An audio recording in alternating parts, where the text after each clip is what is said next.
Hi everyone, I'm Amrita Bhatt and I'm back with my new lecture. हमारा आज का जो टॉपिक है वो राउंड टेबल कॉन्फ्रेंसेस है। हमने अपने लास्ट के लेक्चर्स में कवर किया था कि कैसे सिविल डिसओबीडियंस मूवमेंट हुआ और वो कैसे किस हद तक इतना सक्सेसफुल जा रहा था और गवर्नमेंट का क्या रिएक्शन था। गवर्नमेंट ने जो गांधी थे और उनके साथ जो बाकी लीडर्स थे जो इस मूवमेंट को सपोर्ट कर रहे थे उनको जेल में डाल दिया। आज का हमारा वो लेसन है which is round table conference. तो ये राउंड टेबल कॉन्फ्रेंस मैंने आपको पिछले लेक्चर्स में भी बार बार बता रही थी कि ये कॉन्फ्रेंस होंगे और ये कॉन्फ्रेंसेस क्यों होंगे। साइमन कमीशन की जो रिपोर्ट आई थी उसके लिए कॉन्स्टिट्यूशनल रिफॉर्म बनना था और वो कॉन्स्टिट्यूशनल रिफॉर्म किस तरीके का होगा, साइमन कमीशन कम्प्लीटली इम्प्लीमेंट होगा या कुछ नेहरू रिपोर्ट के भी पॉइंट्स लिए जाएंगे। इन सब को बैठकर विचार कर ऐसी एक बैठक में बैठें, विचार करें और तब जाके डिसाइड करें कि कॉन्स्टिट्यूशनल रिफॉर्म क्या आने चाहिए। ऐसी एक कॉन्फ्रेंस ब्रिटिश गवर्नमेंट ने डिसाइड करी थी कि हम रखेंगे। तो वैसे ये फर्स्ट राउंड टेबल कॉन्फ्रेंस रखते हैं। अब क्या हुआ, जुलाई 1930 में ही साइमन कमीशन की रिपोर्ट आ चुकी थी। हम पहले भी पढ़ चुके हैं, साइमन कमीशन की रिपोर्ट आ गई थी और जितने भी इंडियन लीडर्स थे उनको पता चल चुका था कि साइमन कमीशन की जो रिपोर्ट है उसमें डोमिनियन स्टेटस जो नेहरू रिपोर्ट ने मांगा था वो तो था ही नहीं। और जिस तरीके से चीज़ें चल रही थी, सिविल डिसऑर्डर मूवमेंट में भी जो गवर्नमेंट का रिएक्शन था ऐसे जेल में डाल देना, उससे मोस्ट ऑफ द लीडर्स को, यहाँ तक कि हम बोले जो कांग्रेस लीडर्स उनको ऐसा ही लग रहा था कि अगर कॉन्फ्रेंस होती भी है तो उसमें डोमिनेंट स्टेटस तो रखा नहीं जाएगा, क्योंकि अब किसकी डिमांड थी, कंप्लीट इंडिपेंडेंस, पूर्ण स्वराज की डिमांड करते हुए अब लोग बढ़ रहे थे। तो उन्होंने डिसाइड किया कि हम इस कॉन्फ्रेंस को बॉयकॉट करेंगे। क्यों बॉयकॉट करेंगे, क्योंकि यहाँ पे डोमिनेंट स्टेटस नहीं है। बट बॉयकॉट कौन लोग कर रहे हैं, सिर्फ कांग्रेस के लोग। अब इसके दो रीजंस है बॉयकॉट करने के। सबसे पहला रीज़न क्या है कि साइमन कमीशन की जो रिपोर्ट है उसमें डोमिनेंट स्टेटस नहीं है, जिसकी वजह से हम बॉयकॉट कर रहे हैं कांग्रेस। और दूसरा रीज़न, जेल। जितने भी कांग्रेस लीडर्स थे उनको तो जेल में डाल दिया था, गांधी और बाकी लीडर्स को। तो जब आपने जेल में डाल दिया, इम्पॉर्टेंट पीपल ही नहीं है, तो सिर्फ मतलब जो कमिटी है, वर्किंग कमिटी जाके कॉन्फ्रेंस का पार्ट क्यों बनेगी। तो इस वजह से भी इन्होंने बॉयकॉट किया। बट बाकी लोग जैसे कि हिंदू, मुस्लिम, सिख्स, क्रिश्चियन इसका पार्ट बने। ये फर्स्ट राउंड टेबल कॉन्फ्रेंस किस डेट में हुई थी, नवंबर 12, 1930। नोट कर सकते हैं आप लोग, नवंबर 12, 1930 ये फर्स्ट राउंड टेबल कॉन्फ्रेंस हुई थी। और हिंदू मुस्लिम, हिंदू एज इन हिंदू महासभा, मुस्लिम में मुस्लिम लीग, इन सब ने अपना पार्टिसिपेशन दिखाया। बट अब आपको क्या लगता है, जब ये सारे डिफरेंट आइडियोलॉजीज़ के लोग एक साथ बैठेंगे तो इनके थॉट प्रोसीजर भी अलग होंगे, और वैसा ही हुआ। कम्युनल डिफरेंसेस आए। अब कम्युनल डिफरेंस से आप लोग खुद भी गेस कर सकते हैं, हमने जो बाकी लेक्चर्स देख रहे हैं इनमें क्या डिफरेंसेस थे। मुस्लिम डिमांड कर रहा है कि हमको सेपरेट इलेक्टोरेट दीजिए, वहीं पे हिंदू महासभा बोल रही है नहीं, आप सेपरेट इलेक्टोरेट मत दीजिए, आप जॉइंट इलेक्टोरेट दीजिए। वहीं पे मुस्लिम लीग डिमांड कर रही है कि आप हमको रिप्रेजेंटेशन दीजिए, हमको अपनी सीट्स, माइनॉरिटी सीट्स को और बढ़ाइए। वहीं पे हिंदू महासभा इस चीज़ को विरोध कर रही है, राइट। तो ऐसी कम्युनल डिफरेंसेस को लेकर ये जिस तरीके से कॉन्फ्रेंस चलनी थी, जिन बातों पे बात होनी चाहिए थी, उन बातों पे तो बात हुई नहीं, क्योंकि डिफरेंसेस इतने थे कि उस तरीके से बात ही नहीं हो पाई। अब मैं अगर किसी के साथ डिबेट कर रही हूँ और हम दोनों के पॉइंट्स एकदम विपरीत हैं, बट हम किसी चीज़ को सॉल्व करने के लिए साथ बैठे हैं, बट हम दोनों के प्रोसीजर, हम लोग की जो सोच है, जो विचारधारणा है वो ही अलग है। तो अगर हम साथ भी बैठ जाएं तो विचारधारणा तो एक नहीं हो सकती ना, थॉट प्रोसेस तो हमारे अलग ही रहेंगे। और वैसा ही हुआ, वो लोग अपनी बातों को उस तरीके से जोड़ कर नहीं दिखा पाए और उनके बीच में वो मनमुटाव रहा। इसकी वजह से जो फर्स्ट राउंड टेबल कॉन्फ्रेंस थी वो ब्रेक हो गई। तो फर्स्ट राउंड टेबल कॉन्फ्रेंस कब ब्रेक हुई, इट वाज इन जनवरी 1931। तो स्टार्ट कब हुई थी फर्स्ट राउंड टेबल कॉन्फ्रेंस, नवंबर 12, 1930, और ख़त्म कब हुई थी, जनवरी 1931। लंदन में ये कॉन्फ्रेंस हुई थी। बट इस कॉन्फ्रेंस को ख़त्म करने के बाद ब्रिटिश गवर्नमेंट ने बोला, ब्रिटिश शासन ने बोला कि हम जितनी भी माइनॉरिटीज़ हैं उनकी चीज़ों को सोच कर, परख कर उनको सेफगार्ड ज़रूर करते रहेंगे। और ऐसे ही राउंड टेबल कॉन्फ्रेंस फर्स्ट ख़त्म होती है। अब हम बढ़ते हैं सेकेंड राउंड टेबल की तरफ। सेकेंड राउंड टेबल कैसे हुई, बट उससे पहले एक बहुत इंपॉर्टेंट चीज़ हुई which was Gandhi Irwin pact. क्या है इस गांधी इरविन पैक्ट में, गांधी, महात्मा गांधी एंड इरविन। कौन थे इरविन? उस टाइम में वॉइसरॉय थे इरविन।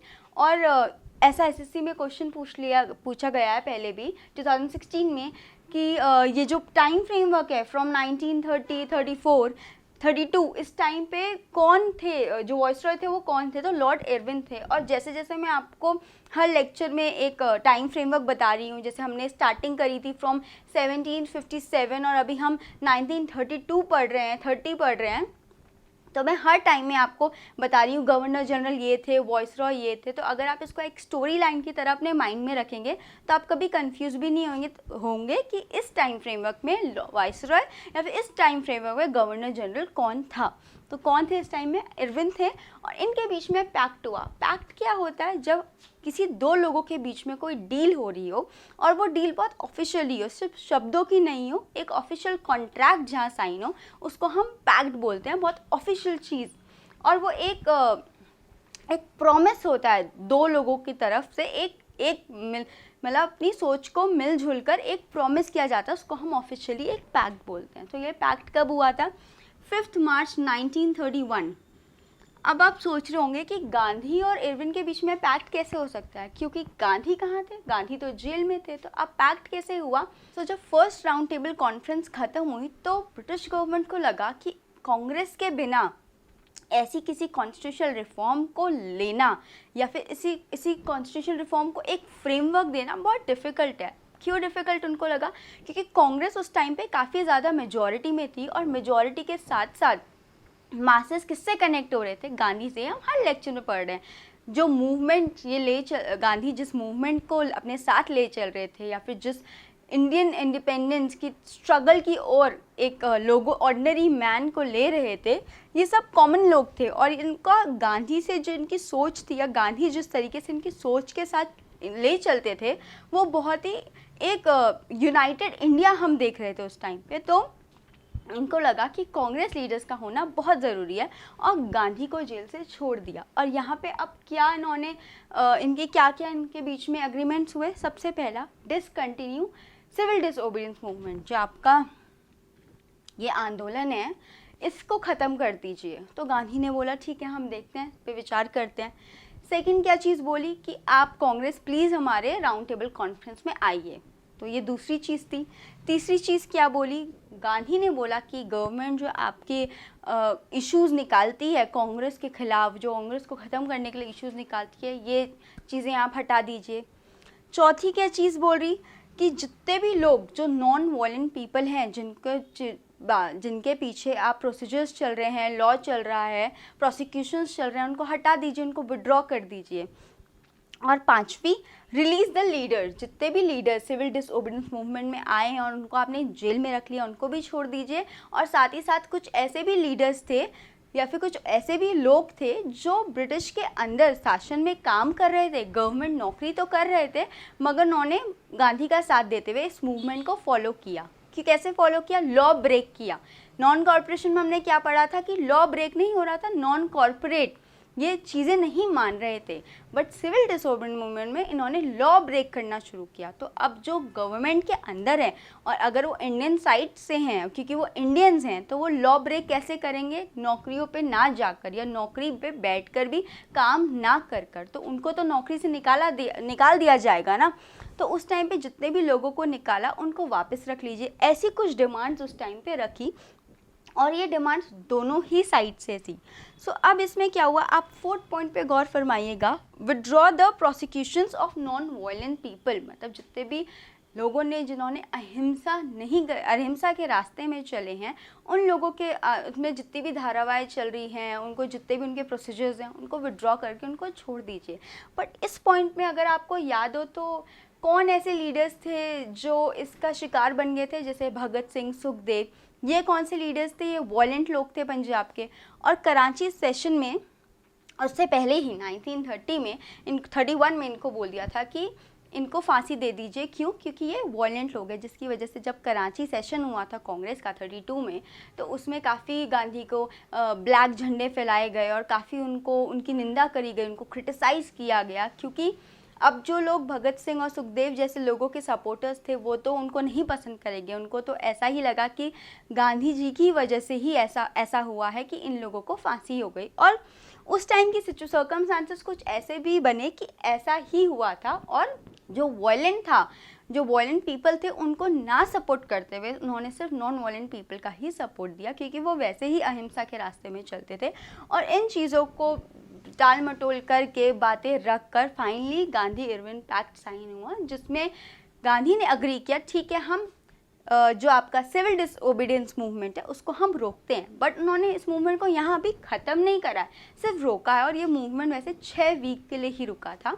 तो उस टाइम पे इन्होंने इस मूवमेंट को रोका और बोला हम देखते हैं राउंड टेबल कॉन्फ्रेंस कैसी चलती है, उसके बाद हम इस चीज़ पे सोचेंगे। बट अभी हम इस चीज़ को रोकते हैं।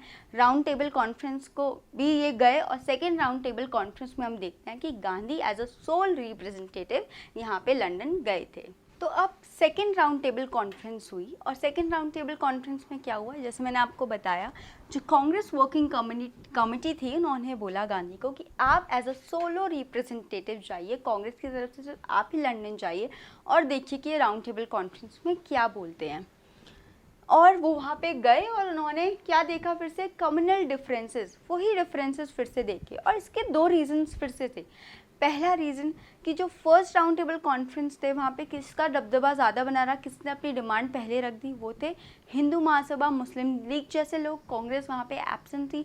और सेकंड चीज़, गांधी वो जो डिफरेंसेस थे वो डिफरेंसेस को नहीं उनको कम नहीं कर पाए, और वो डिफरेंसेस और भी इसलिए बढ़े क्योंकि जो सेकेंड राउंड टेबल कॉन्फ्रेंस था उन्होंने वहाँ पे ब्यूरोक्रेटिक गवर्नमेंट की बात कर दी थी। यानी कि गांधी की जो डिमांड थी रिस्पॉन्सिबल गवर्नमेंट की, गांधी जो डिमांड कर रहे थे कि हमको एक सोलो गवर्नमेंट चाहिए, हमको हमारी गवर्नमेंट वापस दे दीजिए, वो डिमांड पूरी नहीं हुई। और उन्होंने बोला कि आप फिर से हमारे अंडर काम कर लीजिए, और अपने तरीके से इन्होंने फिर से बातें घुमाने की कोशिश करी। और गांधी का ये जो सेकेंड राउंड टेबल था ये अगेन अनसक्सेसफुल रहा, और ये काफ़ी एक्सपेक्टेड था कि वो अनसक्सेसफुल रहेगा, क्योंकि जिस तरीके से फर्स्ट राउंड टेबल हुआ और जिस तरीके से ब्रिटिश गवर्नमेंट काम करती थी, उनको ये पता लग गया था लोगों को, लीडर्स को और बाकी लोगों को, कि डोमिनेंट स्टेटस इतनी आसानी से ये हमको नहीं देंगे।